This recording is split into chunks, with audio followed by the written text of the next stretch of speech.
Vapi railway station ઉપર મુસાફરોના phone છીનવી પૈસાનો ખેલ કરતી ટોળકીના 4 આરોપી ઝડપાયા। ટ્રેન પકડવા મુસાફરને ધક્કો મારી ફોન છીનવી ₹85,850 નું ઓનલાઈન ટ્રાન્ઝેક્શન કરી ફરાર થયા હતા। વાપી રેલવે પોલીસે એક યાત્રી પાસેથી મોબાઈલ લૂંટી ફોન પે દ્વારા રૂપિયા ઉપાડવાના કેસમાં 4 આરોપીની ધરપકડ કરી છે।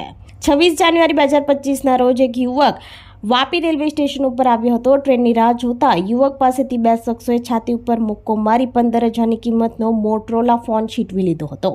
આરોપીએ યુવકને મારવાની ધમકી આપી ફોન પે એપ્લિકેશનનો પાસવર્ડ મેળવ્યો હતો। આરોપીઓ અલગ અલગ જગ્યાએથી કુલ 5 ટ્રાન્ઝેક્શન કરી ₹85,850 ઉપાડી લીધા હતા। પીડિતે રેલવે પોલીસમાં ફરિયાદ નોંધાવી હતી। પીઆઈ વીએન આહિરના માર્ગદર્શન હેઠળ પોલીસ ટીમે સીસીટીવી ફૂટેજ અને ટ્રાન્ઝેક્શન લોકેશનના આધારે તપાસ શરૂ કરી હતી।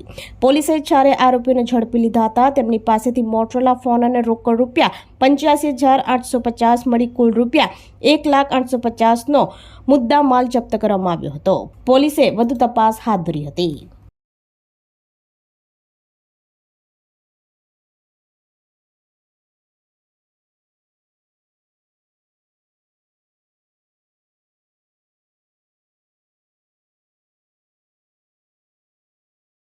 આપણી સંકલ્પ ન્યૂઝ ચેનલને સબસ્ક્રાઇબ અને લાઇક કરો, બેલ આઇકન દબાવો જેથી આવનાર ન્યૂઝ અપડેટ્સની નોટિફિકેશન આપના મોબાઈલ પર સૌથી પહેલા પહોંચે। Like, subscribe and share the video.